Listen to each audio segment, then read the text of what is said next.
This is Logan Schlutz with Estate Professionals. This is a quick overview of the contract for buyers in 2026. Okay, so the first thing to make sure when you're reviewing the contract is that your name is spelled correctly because this is how your name is going to appear on title. We have three options here: joint tenants, tenants in common, or other. Joint tenants is going to be for people that are purchasing a property together. And if something happens to you, you would want the home to automatically be in the other person's name. So this is a good option for married couples typically. The next option is tenants in common. This would be for two people purchasing a property together, but you want to keep your interest separate. So think again, two people buy together, one person tragically passes away in a car accident. So when they die, they don't want their half to go to the other person on title with them, but they want their interest left to somebody else. All right, that would be a good example of tenants in common. The other possible scenario here is if you have two people purchasing with a trust, it has to be tenants in common. Um, and then finally, other, if you're the most common thing that we see here is if one person is purchasing a property by themselves, it's going to list tenant and severalty. All right. The next thing to look for is inclusions.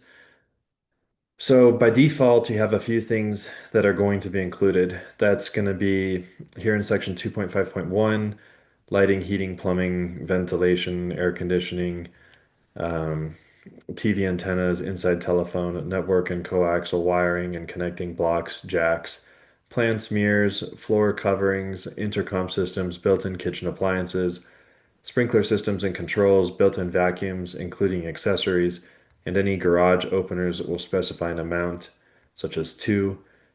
If checked, the following are owned by the seller and included. So we might be able to check solar panels, water softeners, security systems, satellite systems. If they're not checked here, but you think they should be included, it's probably because they're leased or the seller is paying them off. Um, and then they'll be someplace else. The other section for inclusions, so there's three total, is going to list some more things, whether they're attached or not. These things will be included. Storm windows, storm doors, window and porch shades, awnings, blinds, screens, window coverings and treatments, curtain rods, drapery rods, fireplace inserts, fireplace screens, fireplace grates, heating stoves, storage sheds, carbon monoxide alarms, smoke, fire detectors, and all keys.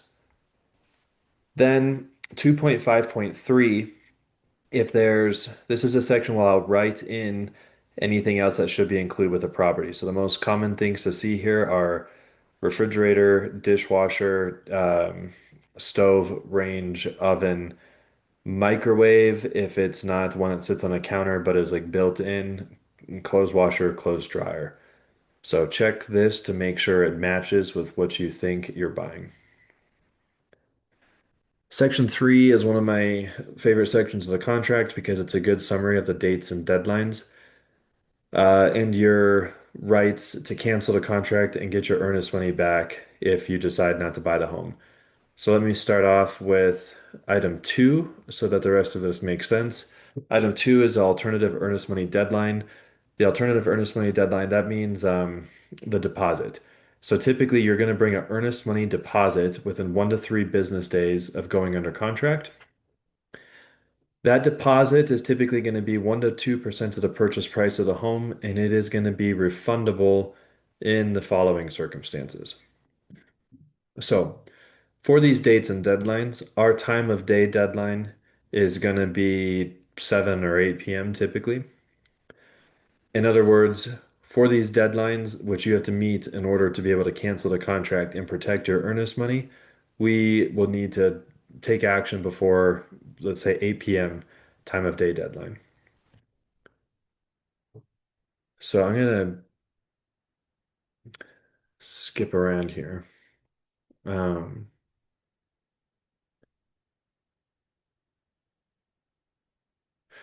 So the buyer's contingencies, these are the buyer's typical contingencies in here. Uh, t- so we are going to have dates and deadlines, which we need to follow and which the seller will need to follow. This is the order that they typically occur in. Typically, within 2 to 3 days, we will get a seller's property disclosure and a lead-based paint disclosure.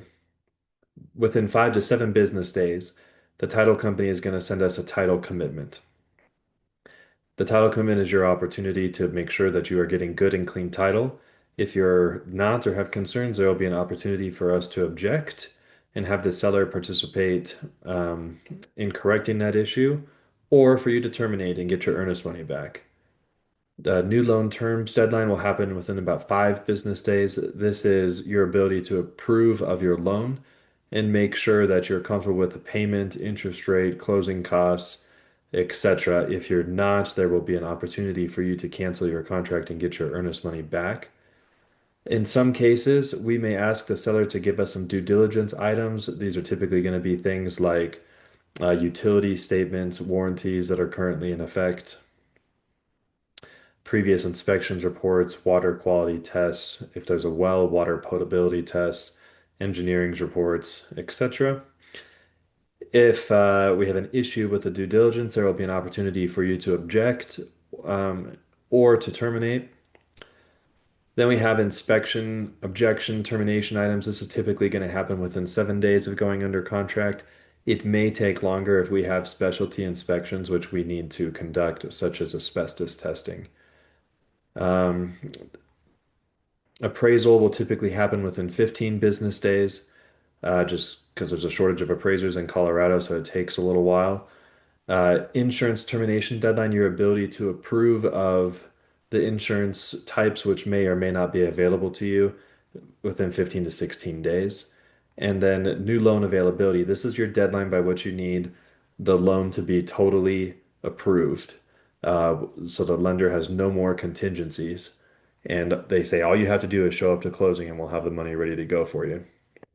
And then closings, typically 22 business days or about 30 calendar days. Usually possession is going to be on the same day as closing.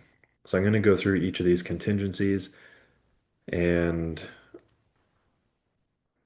then I'm going to jump back to the beginning for a minute.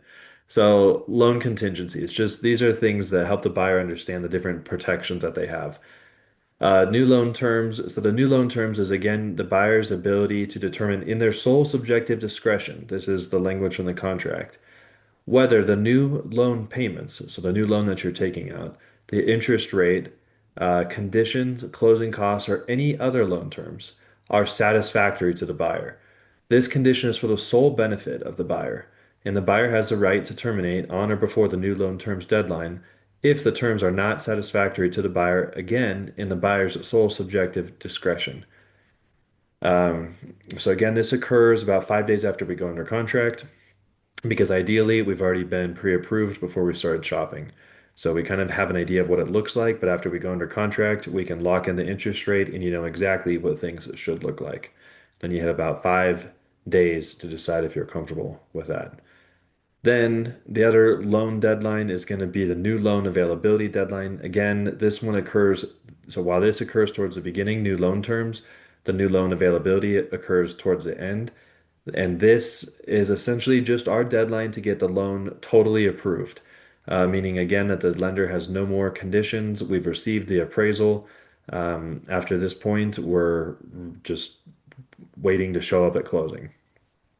It's important to note that you can't cancel the contract based off of your new loan availability because of the appraisal. There's a separate deadline for that, um, or insurability or the condition of the property. There's deadlines for all of these, and they occur before this, so you'll need to take action by the appropriate time.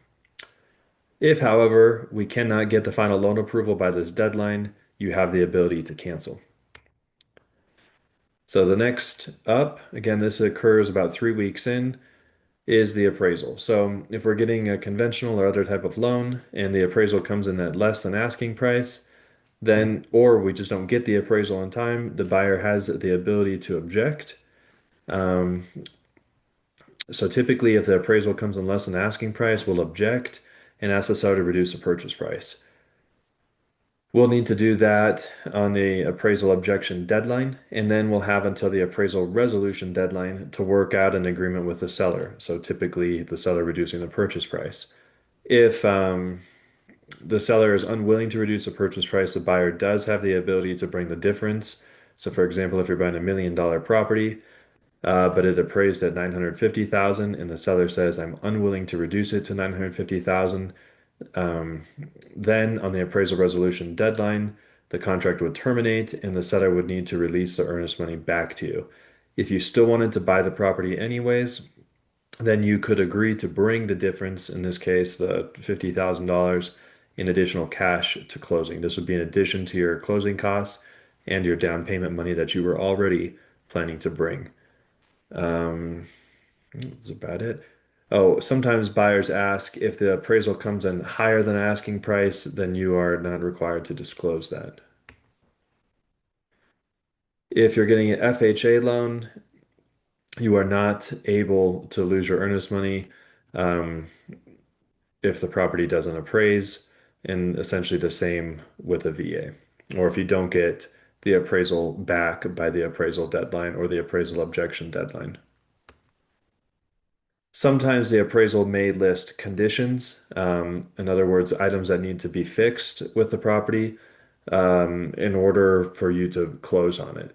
If that's the case, once you learn of the conditions, we send that appraisal report to the sellers. When the seller receives that report, technically the contract will terminate on the earlier of 3 days following the seller's receipt, um, or closing, unless we terminate ahead of time. But typically, we will just work something out with the sellers in that particular case.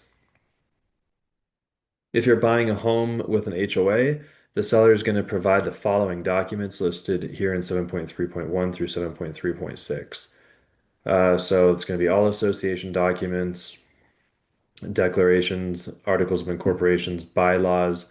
These are where your rules are going to be, articles of organization, operating agreements, rules and regulations, party wall agreements, any minutes. Minutes are a good opportunity for you to get an idea of what's going on in the HOA currently and what might be coming up in the future.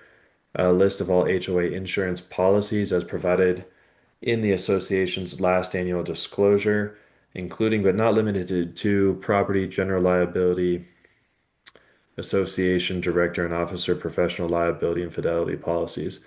This is important because there are um, certain minimum standards of insurance that the HOA must carry in order for you to get a conforming loan if you're buying like specifically a condo or a townhome. So this is important for us to review. And then a list by unit type of the association assessments, including both regular and special assessments, disclosed in the association's last annual disclosure. So, in other words, what you're paying typically on a monthly basis, and if there's any special additional fees that the HOA is charging you.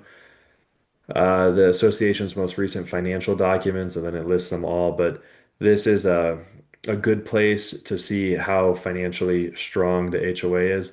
And it will list in here too I'm trying to find the exact number, but it's see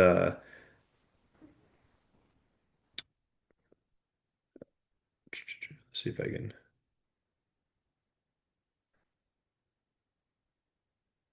The reserve study, here we go, item 6, that's the last one I was thinking it was earlier. The reserve study, periodically the HOAs will do a reserve study, which is where they hire a third-party company to come in and evaluate all the things that the HOA is responsible for. They determine if the HOA has enough money to continue maintaining those items, and what the life expectancy of those items are.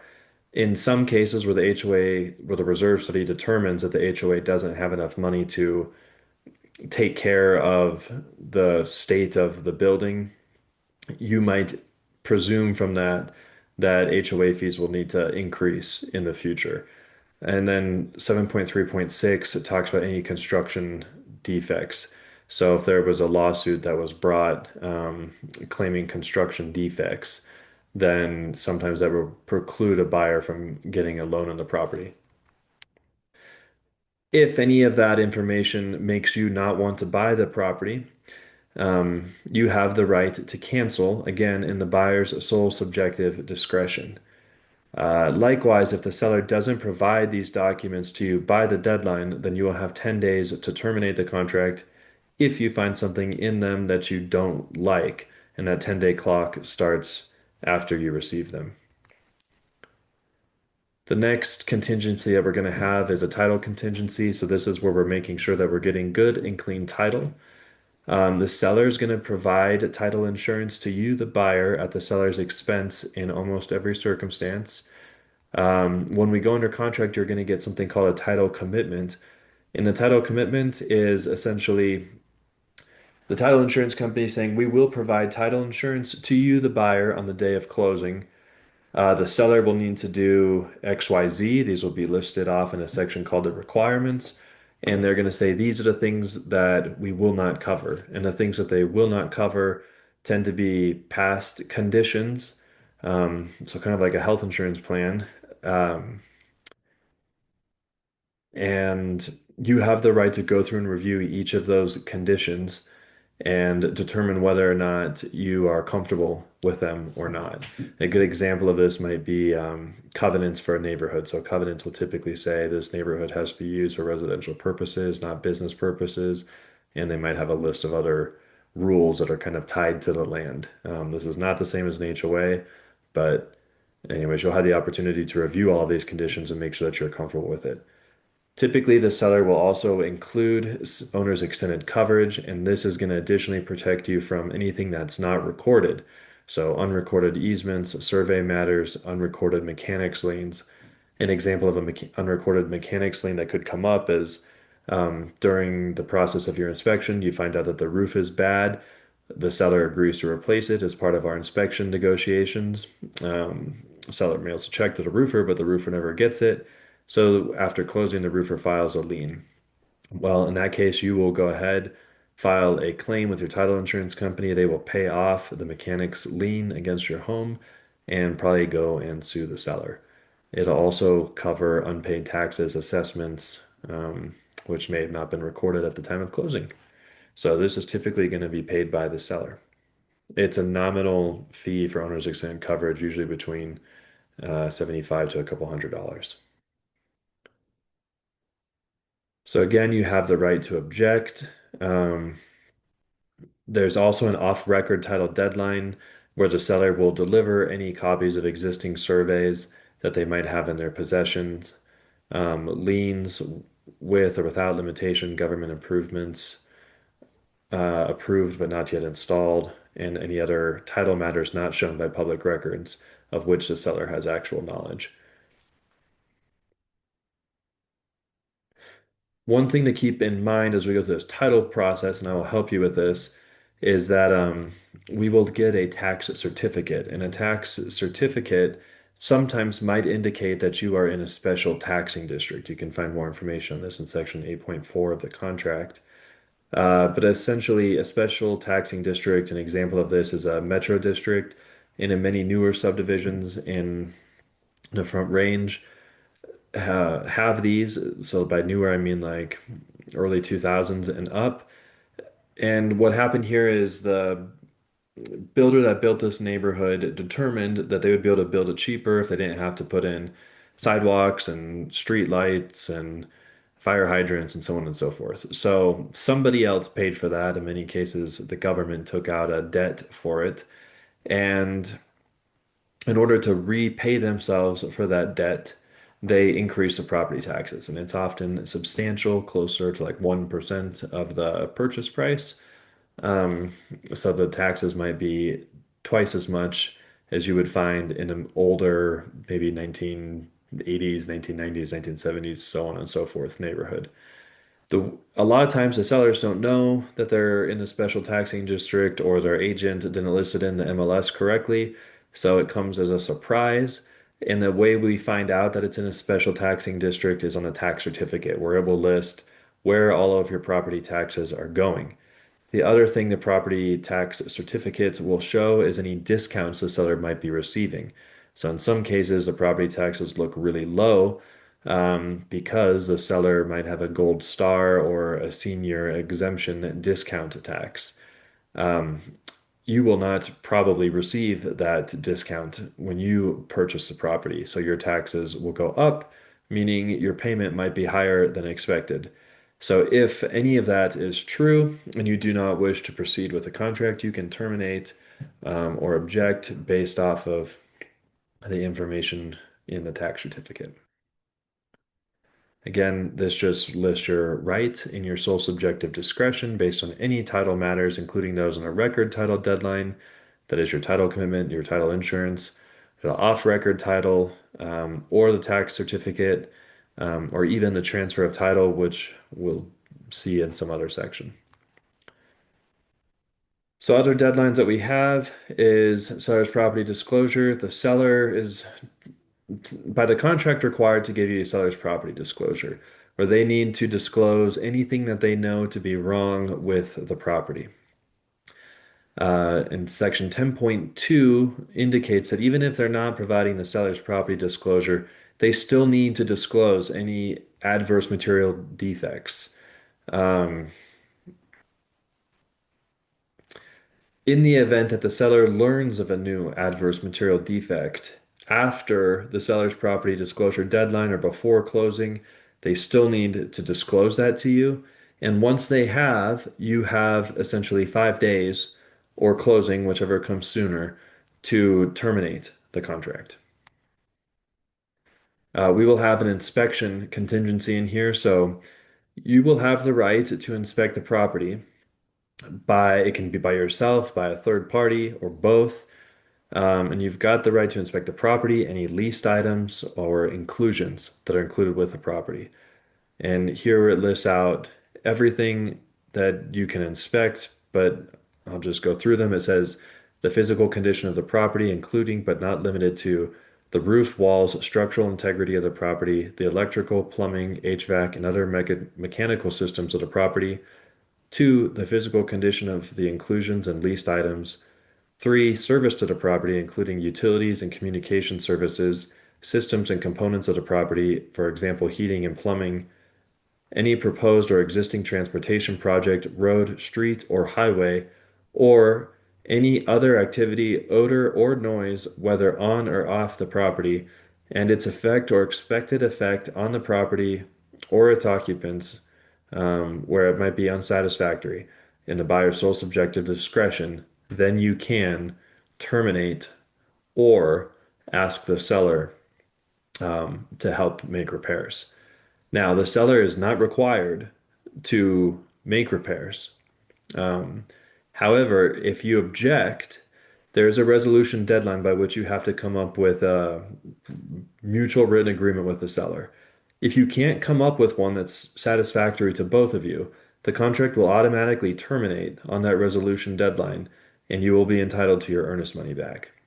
Um, Alternatively, if you've gone down this objection pathway and you are negotiating with the seller, but the seller doesn't want to do anything, you have the option as a buyer to withdraw your objection so that the contract doesn't terminate automatically on the resolution deadline. So if you're going to do that, you need to withdraw your objection before the inspection resolution deadline.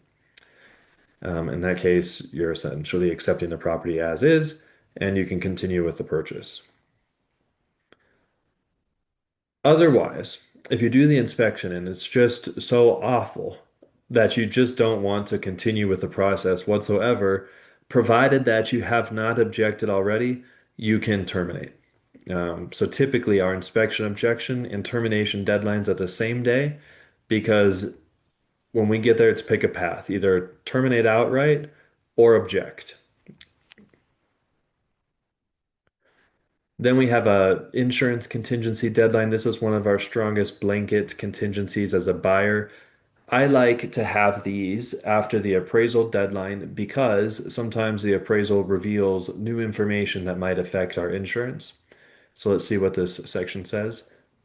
It says the buyer has the right to terminate under section 24.1 on or before the property insurance termination deadline, based on, in the buyer's sole subjective discretion, any unsatisfactory provision of the availability, terms, and conditions and premium for the insurance policy, essentially. So, what insurances might be available to you, what their coverage is, what their conditions are, how expensive it is, are all reasons that you can terminate the contract. Um, it's getting harder and harder to get insurance in Colorado, so it's an important clause. A lot of times, listing agents will try to push this up sooner, which I understand, but as the buyer, I feel better when you have more time to shop for insurance, especially in light of whatever information may have been discovered on the inspection.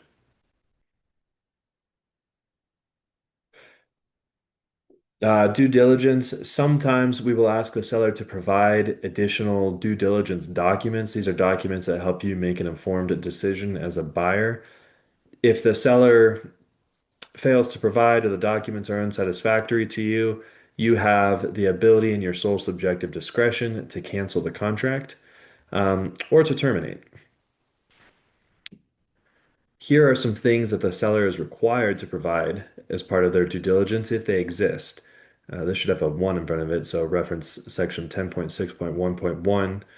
Any occupancy agreements. If the property is leased in any way, or if those leases shall survive closing, those copies of those documents need to be provided to you.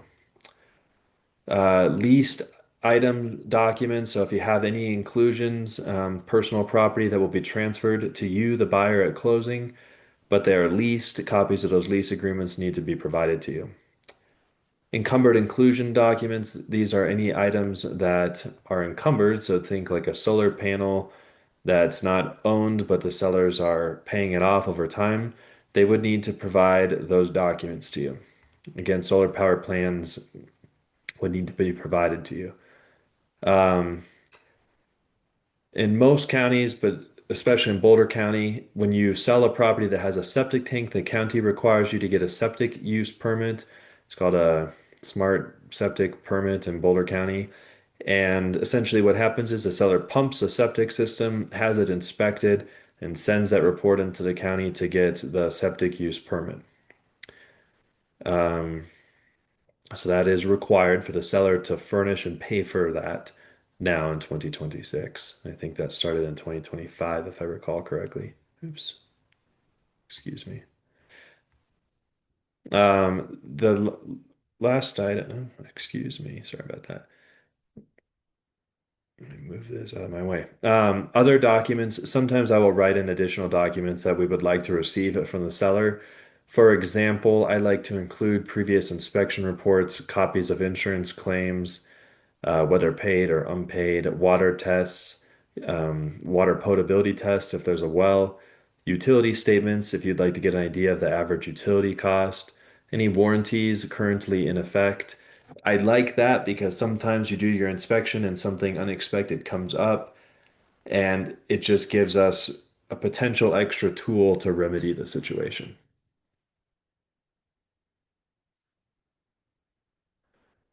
All right, and then we get to section 13.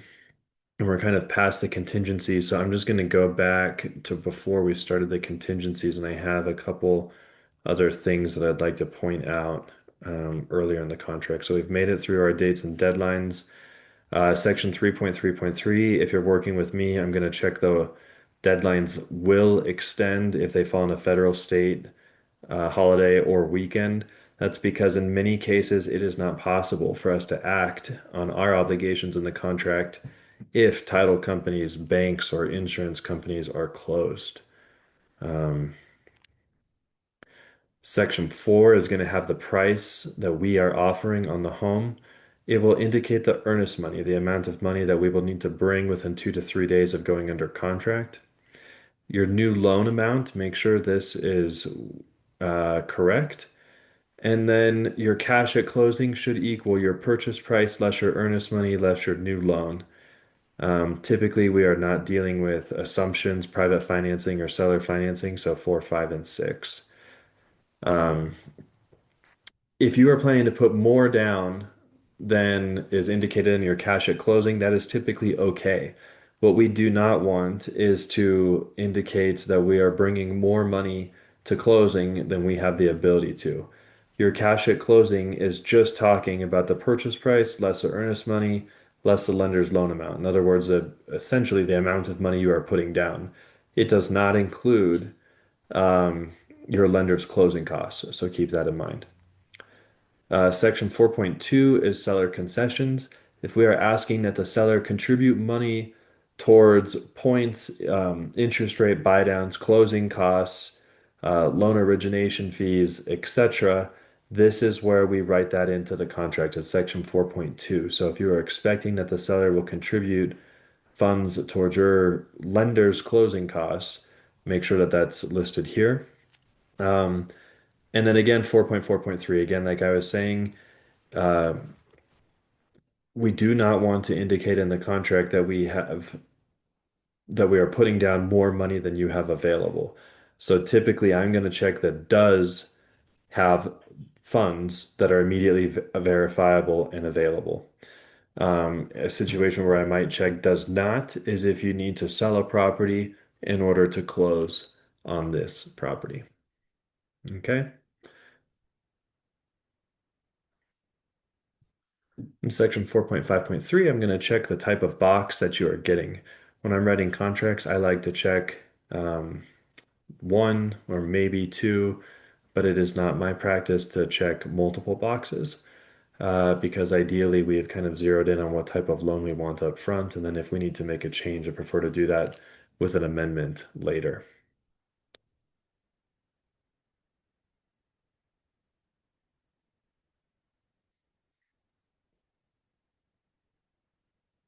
Okay. Then we get to section 13 after we've made it through our contingencies, and we're going to talk about the type of deed that we're getting. In most cases in Colorado and Boulder County in 2026, we're getting a special warranty deed. Um, a special warranty deed essentially means that during the time that the seller has lived in the home, they have not done anything which would encumber your right to use the property in the future. And for during the time that they have lived in the home, they will um, defend that good title. Fees and credits. So 15.1, again, the buyer is typically responsible for their lender's closing costs unless we've written that in to the seller concessions section. But there's a closing service fee, 15.2. That's a fee that the title company charges. So it's not the title insurance fee, but a fee that they charge in order to essentially help execute the contract. So pay off the seller's loans, record your name on the new title, record your new loan if applicable. Um, and this is typically around $400. I usually use land title. It can vary a little bit by company. This is going to be split half and half in most cases because both parties are benefiting equally from this. So $200 to the buyer, $200 to the seller. If you are purchasing a property with an HOA, there are some other fees that may apply. So section 15.3.1 is a status letter fee. That's a letter that comes from the HOA essentially saying these are what this is the monthly fee that the seller is paying. These are any fees outstanding. These are any extra fees that we charge. Just kind of like a one letter cover summary of what the HOA charges. The seller pays for this in 2026. That was changed in 2025. 15.3.2, a record change fee. This is the fee the HOA is going to charge you as the buyer to set up the account in your name. It's typically a couple $100s. In many cases, the buyer will pay this. However, in 2026, since the condos and townhomes in particular are more of a buyer's market, it's not uncommon to get the seller to pay for this. A reserve or working capital fee will follow the same process. So typically they could be paid by buyer, seller, or both. But in 2026, I suspect we would negotiate that the seller pays for it. Any other fees listed in the status letter, which are required to be paid at closing, and then we'll list off who's paying those. I also like to ask the sellers to pay for many of these fees when they don't know what they are, mostly from a lack of preparation. But um, Then we have some other fees that might apply outside of HOAs. Local transfer tax is not very common in our market, so typically check NA. Sales and use tax is not very common, so this will be typically NA. It mostly applies to situations where you have personal property of exceptional value that is included with the property. So expensive artwork, um, could be vehicles, but those are a couple examples and it's fairly uncommon. So typically NA will be selected. Private transfer fees. This is fairly uncommon, so typically NA will be selected if you're buying in, was it Thompson River Ranch or at Gold Branch subdivision in Niwot. They carry a 0.5% and a 1% transfer fee respectively.